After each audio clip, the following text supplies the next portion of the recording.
Shri George Joseph, Siddharthan നേരിട്ട ദുരനുഭവങ്ങൾ, അതാണ് സിദ്ധാർത്ഥൻ്റെ അമ്മാവൻ ഷിബു ഇപ്പോൾ ഇവിടെ വിശദീകരിച്ചത്.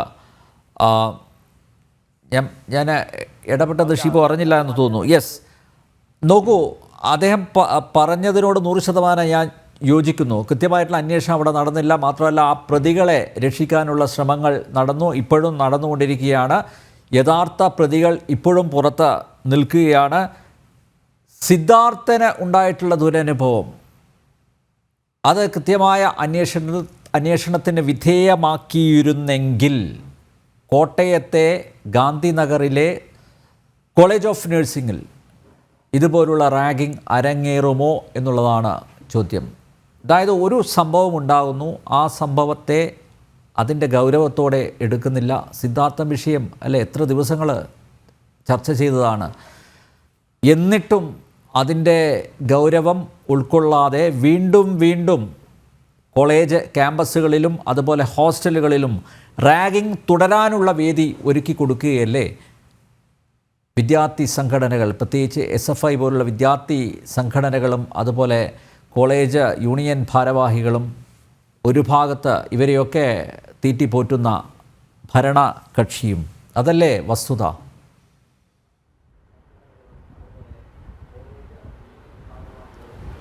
ഇല്ല, നമ്മൾ സിദ്ധാർത്ഥൻ്റെ ഒരു കൊലപാതകം തന്നെയാണ് അത്. കാരണം അവിടെ പോലീസ് അതിന് സ്വല്പം സപ്പോർട്ട് ചെയ്തു, അവിടുത്തെ അധ്യാപകരും അതിന് സപ്പോർട്ട് ചെയ്തു. അവിടെയുള്ള വിദ്യാർത്ഥി സംഘടനകളെ രക്ഷപ്പെടുത്താനാണ് നോക്കുന്നത്. സിദ്ധാർത്ഥൻ്റെ കൊലപാതകം എത്ര ക്രൂരമായൊരു കൊലപാതകമാണ്. വീട്ടിലോട്ട് പോയ ആ പയ്യനെ ആ ട്രെയിനിൽ നിന്ന് തിരിച്ചു കൊണ്ടുവന്നിട്ടാണ് അവർ 2 ദിവസം ഇട്ട് പീഡിപ്പിച്ചു. കാരണം ഇത് പീഡനം അവർക്കൊരു രസമാണ്. കാരണം അതേപോലെ തന്നെയല്ലേ ഇപ്പോഴും കോട്ടയത്തുണ്ടായത്. എത്ര ക്രൂരമായ പെരുമാറ്റമാണ് ഇത്. ഒറ്റപ്പെട്ട സംഭവങ്ങളൊന്നുമല്ല. ഈ വിദ്യാർത്ഥികളെ അല്ലെങ്കിൽ ഈ ചില വിദ്യാർത്ഥി സംഘടന മേൽനോട്ടത്തിലെ എല്ലാ കോളേജുകളിലും ഇത് തന്നെയാണ് നടക്കുന്നത്. വെളിയിലോട്ട് വരുന്നില്ലെന്നേ ഉള്ളൂ.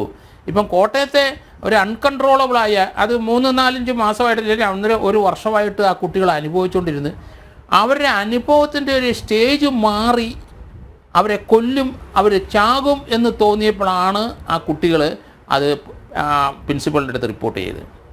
അപ്പോൾ ഇത് ആ പ്രിൻസിപ്പളിന് കുഴപ്പക്കാരൻ തന്നെ. ലേഡി അത് ഞാൻ കണ്ടു. അവിടുത്തെ സാറുമാരെന്ത് ചെയ്യാണ്? ഇവിടുത്തെ കാര്യങ്ങൾ അറിയണ്ടേ? ഇത് വല്ലവരും കുട്ടികൾ പറയണമെന്നോ? കുട്ടികൾ പറയാത്തതുകൊണ്ടാണ് അറിയാത്തതെന്നാണ് ആ പ്രിൻസിപ്പൾ പറയുന്നത്. അങ്ങനെയല്ലല്ലോ വേണ്ടത്. ഒരു കോളേജിൽ നടക്കുന്ന ആ കാര്യങ്ങൾ മുഴുവൻ ഡേയും നൈറ്റിലേക്ക് ഇവർ അറിയണ്ടേ? അവിടെ അധ്യാപകരെ ചെക്ക് ചെയ്യണ്ടേ? ഇതന്നെ ക്രിമിനൽ സംഘങ്ങളെ വളർത്തുന്ന സ്ഥാപനങ്ങളാണോ? കേരളത്തിലെ മുഴുവൻ വിദ്യാഭ്യാസ മേഖലയിൽ ഇത് തന്നെയാണ് നടക്കുന്നത്. അത് പറയുമ്പം പലർക്കും വിഷമം തോന്നുന്നു. രാഷ്ട്രീയപരമായിട്ടല്ല പറയുന്നത്. സമൂഹം കംപ്ലീറ്റ് മാറിയിരിക്കുന്നു. നമ്മുടെ കുട്ടികൾ കംപ്ലീറ്റ് മാറിയിരിക്കുന്നു. സ്വന്തം വീട്ടിലെ അപ്പനും അമ്മയ്ക്കും രക്ഷയില്ല. ഇപ്പം നമ്മൾ ഈ നഴ്സിംഗ് കോളേജ് ഈ കോട്ടയത്തെ അവിടുത്തെ നടന്ന പീഡനത്തിൻ്റെ സ്വഭാവം, കോമ്പസ് കൊണ്ട് ശരീരം വാർന്നിട്ട് ഇങ്ങനെ വരഞ്ഞ് കീറിയിട്ട് അവർ അയ്യോ അയ്യോ എന്നാ കൊച്ചു കിടന്ന് വിളിക്കുകയാണ്, കെട്ടിയിട്ടിട്ട് ചെയ്യാണ്. അത് രസം കൊല്ലുവാണ്. ഈ വിദ്യാർത്ഥി സംഘടനയിലെ ആൾക്കാരാണ് ഇത് കാണുന്നത്. ഇവർക്ക് മൃഗങ്ങളെക്കാളും മ്ലേച്ഛമായ രീതിയിൽ ചിന്തിക്കുന്നവരും അല്ലെങ്കിൽ മ്ലേച്ഛമായ രീതിയിൽ കഴിയുന്നവരും തന്നെ. യവന്മാരെ ഒന്നും പഠിപ്പിച്ച് നന്നാക്കി എടുക്കാൻ പോകരുത്. ഈ 6 കുട്ടികളെ ഡിസ്മിസ് ചെയ്ത് കളയണം. ഗവൺമെൻറ് അത് ശ്രദ്ധിക്കണം. അവിടുത്തെ അധ്യാപകരെ അവർ പീരിയോഡിക്കലായിട്ട് ഇതൊക്കെ ചെക്ക് ചെയ്യേണ്ടവരാണ്. അവർ ഇന്നസെൻ്റ് ആണ്. കുട്ടികൾ നിവൃത്തിയില്ലാതെ ചാവുമെന്ന് തോന്നിയപ്പം പ്രിൻസിപ്പൾ അടുത്ത് പറഞ്ഞപ്പോഴാണ് പോലീസ് സ്റ്റേഷനിലോട്ട് പറഞ്ഞു വിടുന്നത്. ഇവർക്ക് എന്താണ് പണി അവിടെ? കുട്ടികളുടെ കാര്യം നോക്കണ്ടേ? ഇങ്ങനൊരു പീഡനം ഹോസ്റ്റലും മെസ്സിലൊക്കെ ഇതുപോലുള്ള പീഡനങ്ങൾ കേരളത്തിൽ സർവ്വവ്യാപകമാണ്. അതിവിടെ മാത്രമല്ല, ഇത് മാത്രമേ വെളിയിലോട്ട് വന്നുള്ളൂ. കഴിഞ്ഞ ദിവസം നമുക്കറിയാമല്ലോ, 3-4 മാസം മുമ്പ് കൊല്ലത്തെ നഴ്സിംഗ് കോളേജിൽ എന്താ നടന്നത്? അവിടെ പെൺകുട്ടികളാണ് 3 പേരും മറ്റേ കൊച്ചിനെ പീഡിപ്പിച്ച് ആ കുട്ടിയെ മോളിൽ നിന്ന് എടുത്ത് ചാടി ചത്തു. എന്താണ് ഈ നടക്കുന്നത്? എല്ലാ സ്കൂളിലും കോളേജിലും ഇതൊക്കെ തന്നെയാണ് നടക്കുന്നത്. കേരളത്തിലെ കോളേജുകൾ, ക്യാമ്പസുകളിൽ, സ്കൂളിൽ രാഷ്ട്രീയം നിരോധിക്കണം. അത് രാഷ്ട്രീയക്കാരെ വളർത്താനും ഇവിടുത്തെ മന്ത്രിമാരാക്കാനുള്ളൊരു വേദിയല്ല. ഇവർ കാര്യം ധാരാളം കോഴ്സുകൾ ഇവിടെ എല്ലായിടത്തും ഉണ്ട്. ഒരു കോഴ്സിലും ഒരു 5 കുട്ടികളോ 10 കുട്ടികളോ അല്ലിച്ചു, ബാക്കി 90 കുട്ടികളും വേസ്റ്റാണ്. കാരണം വിദ്യാർത്ഥി രാഷ്ട്രീയത്തിൽ കൂടെ വരികയാണ്. കൊടി പിടിക്കാനാണ് അവർ പഠിക്കുന്നത്, മുദ്രാവാക്യം പിടിക്കാൻ പഠിക്കുന്നത്. അവർക്ക് സെനറ്റിലും മറ്റിടത്തും അവർക്ക് രാഷ്ട്രീയക്കാരെ കൊണ്ട് തിരികെ കയറ്റാൻ ഈ പാവം പിടിച്ച കുട്ടികളെ ഉപയോഗിക്കുകയാണെന്ന് ഞാനീ പറയുന്നത്. നമുക്കിത് നിരോധിച്ചേ പറ്റുള്ളൂ. അതിൻ്റെ ആവശ്യമില്ല. രാഷ്ട്രീയമായി ചിന്തിക്കുകയൊക്കെ ആ സ്കൂൾ ജീവിതം കഴിഞ്ഞ് പുറത്തോട്ട് വന്നവർ ചെയ്തോട്ടെ. എന്തിനാണ് ഇവിടെ കിടന്ന് വാർത്തെടുക്കുന്ന ഇവർ? എനിക്ക് മനസ്സിലാവുന്നില്ല. ഇത് കുറേ നാളുകൊണ്ട് ഞാൻ പറയുന്ന, കാരണം രാഷ്ട്രീയ പ്രഭുത്വം, ഒരു രാഷ്ട്രീയ പ്രഭുത്വം വേണ്ട. ഇവിടുത്തെ രാഷ്ട്രീയ നേതാക്കന്മാരെല്ലാം രാഷ്ട്രീയ പ്രഭുത്വം ഉണ്ടായിട്ടാണോ ഇപ്പം നേതാക്കന്മാരായത്? അതൊക്കെ ചുമ്മാ ഓരോന്ന് പറഞ്ഞു ഒഴിയുന്നതാണ്. അതല്ല ആവശ്യം. നമ്മുടെ കൊച്ചുങ്ങളെ പീഡിപ്പിച്ചു ഒറ്റക്കൊറ്റിനും വെട്ടി കൊന്നോട്ടെന്നാണ് ഞാൻ പറയുന്നത്. പക്ഷേ എത്ര ദിവസമാണ് ആ പൂക്കോട്ടൂർ ആ സംഭവം, നമ്മുടെ സിദ്ധാർത്ഥൻ്റെ ആ വേദന നമുക്ക് ഒരിക്കലും ആ പട്ടിണിക്കിട്ട് കൊല്ലുന്നതല്ലേ കണ്ടത്? അതിന് പെൺകുട്ടികളുമുണ്ട് അവിടെ. ഇവരെയൊക്കെ ആരാണ് സംരക്ഷിക്കുന്നത്? അതുകൊണ്ട് അവരെ പ്രതിയാക്കണം. ഞാൻ ഈ കോട്ടയത്തെ കേസിനകത്ത് പ്രിൻസിപ്പളിനെ, അവിടുത്തെ ടീച്ചേഴ്സിനെ എല്ലാത്തിനും പ്രതിയാക്കണം. അവരുടെ ക്യാമ്പസിനകത്തല്ലേ ഈ സംഭവം നടന്നത്. അവരെ അറിഞ്ഞില്ല എന്ന് പറഞ്ഞാൽ അവരെ പിന്നെ എന്താ ചെയ്യേണ്ടത്? കൈകാര്യം ചെയ്യേണ്ടി വരും മാതാപിതാക്കൾ. കുട്ടികൾ അവിടെ ആരോ ആയിക്കോട്ടെ, കുട്ടികളുടെ അവരുടെ വാർഡനൊന്നും വേണ്ട, വാർഡൻ ഒരു ഹോസ്റ്റലും വേണ്ട, പേടിയാണ്.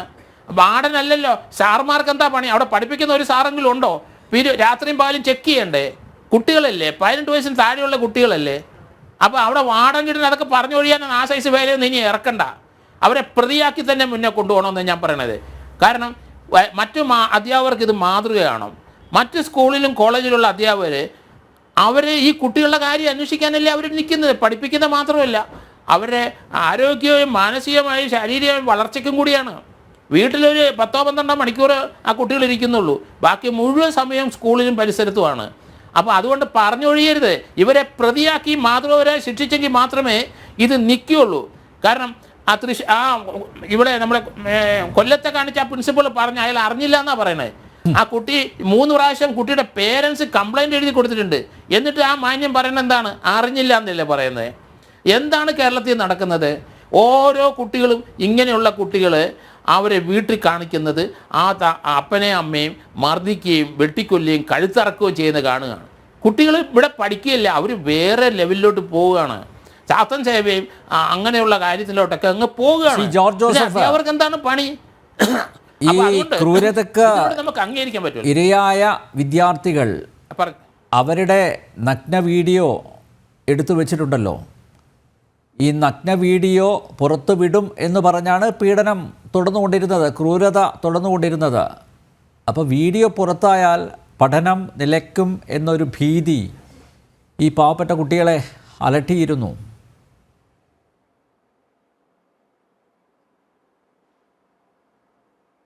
അത് ശരിയാണ്. അങ്ങനെ ഒരു വീഡിയോ എടുക്കുന്ന മാത്രമല്ല, ഈ പീഡിപ്പിക്കുന്നത് മുഴുവൻ അവർ റെക്കോർഡ് ചെയ്തിരിക്കുകയാണ്. അവർ കുട്ടികളെ കുറേ നാളുകളായി ഫസ്റ്റ് ഇയർ വരുന്നവരുടെ പൈസ പിടിച്ചു പറിക്കും. എന്നിട്ട് വീട്ടിൽ മദ്യപിക്കാനുള്ള പൈസ അവിടെ ആ കോളേജ് ക്യാമ്പസിൽ ഈ ലിക്കർ കിട്ടുമെന്നേ, ഡ്രഗ്സും അവിടെ കിട്ടും. നമ്മൾ വേറെ കുട്ടികളെ എടുത്തുകൊണ്ടേ കൊടുക്കുന്ന ആൾക്കാരുണ്ട്. ഈ അധ്യാപകർക്ക് എന്താണ് പണി? അപ്പോൾ അതുകൊണ്ട് അവരെ തന്നെ പിടിച്ചെങ്കിലും വെക്കുള്ളൂ. ഈ കേസിനകത്ത് അവരെ പ്രതിയാക്കണമെന്നാണ് ഞാൻ പറഞ്ഞത്. ഇനി അത് നമുക്ക് ക്ഷമിക്കാൻ കഴിയില്ല. കാരണം കുട്ടികൾ ഓരോന്നോരോന്നും മരണപ്പെടുകയാണ് കോളേജ് ക്യാമ്പസിനകത്ത്.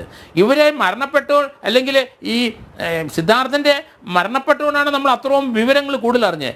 ഈ കുട്ടികൾ അനുഭവിച്ച വേദനകളെ പറ്റി ഡീറ്റെയിൽസ് ഇനിയും വരാൻ പോകുന്നതേ ഉള്ളൂ. അതുപോലെ എല്ലാ കോളേജിലും ഇത് തന്നെ അനുഭവം.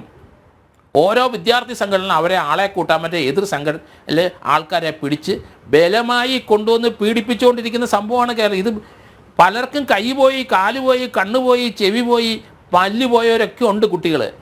അതൊക്കെ അങ്ങ് ക്ഷമിച്ച് മാതാപിതാക്കൾ മിണ്ടാതെ അങ്ങ് പോവുകയാണ്. പോരാ നമുക്കിത്.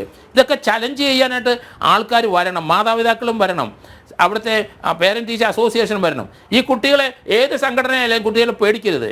അവർക്കെതിരായിട്ട് ശക്തമായ നടപടി എടുക്കണം. സാറുമാർ സ്വാതന്ത്ര്യം സംഘടന ഉപയോഗിച്ചിട്ട് അവരുടെ ലോകത്താണ്. ഒരു സ്കൂളിലും കോളേജിലും ഈ സംഘടന അനുവദിക്കാൻ പാടില്ല എന്നാണ് ഞാൻ പറയുന്നത്. കാരണം നമ്മൾ അതിൽ നിന്ന് മാറി ചിന്തിക്കേണ്ട സമയം കഴിഞ്ഞു. എത്രയോ നാളുകൊണ്ട് നമ്മൾ ജനത്തിൽ തന്നെ എത്ര പ്രാവശ്യം ഇത് പറഞ്ഞിരിക്കുന്നു. ഇത് പ്രോഹിബിറ്റ് ചെയ്യണം.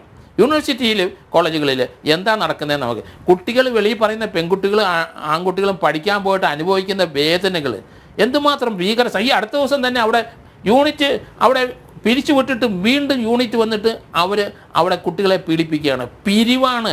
കുട്ടികൾക്ക് അവരുടെ ഡ്രസ്സുകൾ ഇപ്പോൾ പൂക്കോട്ടൂരെ നമ്മുടെ സിദ്ധാർത്ഥൻ്റെ അങ്കിള് പറഞ്ഞ കേട്ടല്ലോ, ഈ നല്ലൊരു സ്കൂളിൽ കോളേജിൽ ഒരു നല്ല ഡ്രസ്സ് ഇട്ടുകൊണ്ട് പോയാൽ അത് ഈ സംഘടനയിലുള്ള പിള്ളേർ അത് ഇട്ടിട്ട് അവനെ പഴയ ഡ്രസ്സ് കൊടുക്കും. എത്ര കുട്ടികൾ ഇത് ഡെയിലി ഞാൻ കാണുന്ന വളരുമെന്ന് എൻ്റെ അടുത്ത് പറയുന്നത്. നല്ലൊരു ഷൂ ഇട്ടുകൊണ്ട് പോകാൻ ഒക്കില്ല, അത് അമ്മമാരിട്ടിട്ട് അവൻ്റെ ഷൂ ഇങ്ങോട്ട് കൊടുക്കും.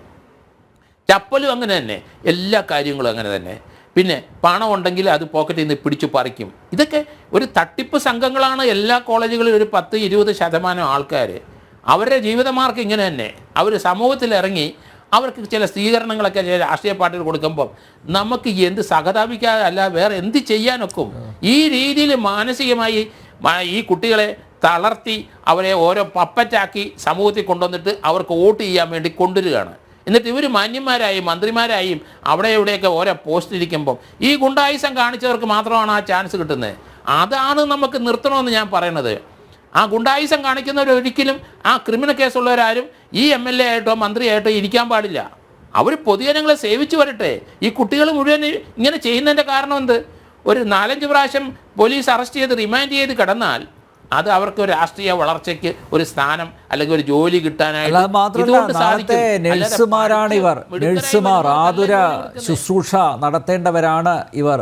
നോക്കൂ, ഇവനൊക്കെ മെഡിക്കൽ ഫീൽഡിലേക്ക് വന്നാൽ ഉള്ള അവസ്ഥയൊന്ന് ആലോചിച്ച് നോക്കേ. ആ ഭവിഷ്യത്തിനെ കുറിച്ച് പൊതുസമൂഹം ചിന്തിക്കേണ്ടതല്ലേ? അത് തന്നെയാണ് നമ്മൾ മാറി ചിന്തിച്ചല്ലേ പറ്റുള്ളൂ.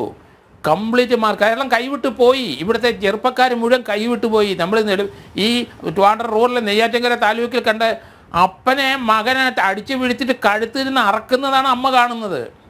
ഇതുപോലെയുള്ള കുട്ടികൾ ധാരാളം പേര് ഈ പഠിക്കാൻ വരുന്നുണ്ട്. ഇവരെ സമൂഹത്തിൽ നിന്ന് തൂത്തെറിയണം. അപ്പന്മാരും അമ്മമാരും ഇവരെ പേടിക്കരുത്. അവർ ഒന്നെങ്കിൽ ലോക്കൽ പോലീസിൽ അറിയിക്കണം, അവർ ഇൻ്റർഫിയർ ചെയ്യിപ്പിക്കണം. ഇങ്ങനെയുള്ള കുട്ടികൾ വീട്ടിനകത്ത് ഒളിച്ചിരുന്ന് 7-8 വർഷമായിട്ട് ഒരു മുറിക്കകത്തിരുന്ന് ആ മുറി സന്ദർശിക്കാൻ അപ്പനും അമ്മയ്ക്കും ഭയമാണ്. ഇതേ ഭയം തന്നെയാണ് സ്കൂളിലെയും കോളേജിലെയും ടീച്ചേഴ്സിന്. അത് മാറിയേ പറ്റുള്ളൂ. അവരെ ചലഞ്ച് ചെയ്യണം, ഇടപെടണം. അല്ലാതെ ഇതിനകത്തൊരു പരിഹാരം ഉണ്ടാകത്തില്ല. ഏത് സംഘടന ഉള്ള ഏത് അല്ലെങ്കിൽ വയലൻസ് കാണിക്കുന്ന സംഘടന ഉള്ള ആയാലും ശരി, ചലഞ്ച് ചെയ്തേ പറ്റുള്ളൂ നമുക്കിത്. ഇതൊക്കെ കോട്ടയം 3 കീരിപ്ലാക്കൽ സാമുവൽ. പ്രേക്ഷകർ അറിയണം, ഈ പേരുകൾ നിങ്ങൾ മനസ്സിൽ കുറിച്ച് വെക്കണം. കോരുത്തോട് മടുക്ക നെടുങ്ങാട് വിവേക, വയനാട് പുൽപ്പള്ളി ഞാവലത്ത് ജീവ, മഞ്ചേരി കച്ചേരിപ്പടി റിജിൽജിത്ത്, വണ്ടൂർ കരുമാരപ്പറ്റ രാഹുൽ രാജ്. ഇവനാണ് SFIയുടെ നേതാവ്. SFIയുടെ പേരിലല്ല സംഘടന പ്രവർത്തിക്കുന്നത്, മറ്റൊരു പേരിലാണ്. പക്ഷേ ഈ രാഹുൽ രാജാണ് അവിടുത്തെ നേതാവ്. പ്രേക്ഷക മനസ്സിൽ കുറിക്കണം ഈ പേരുകൾ. ഈ മുഖങ്ങൾ ഒരിക്കലും മറക്കരുത് നിങ്ങൾ.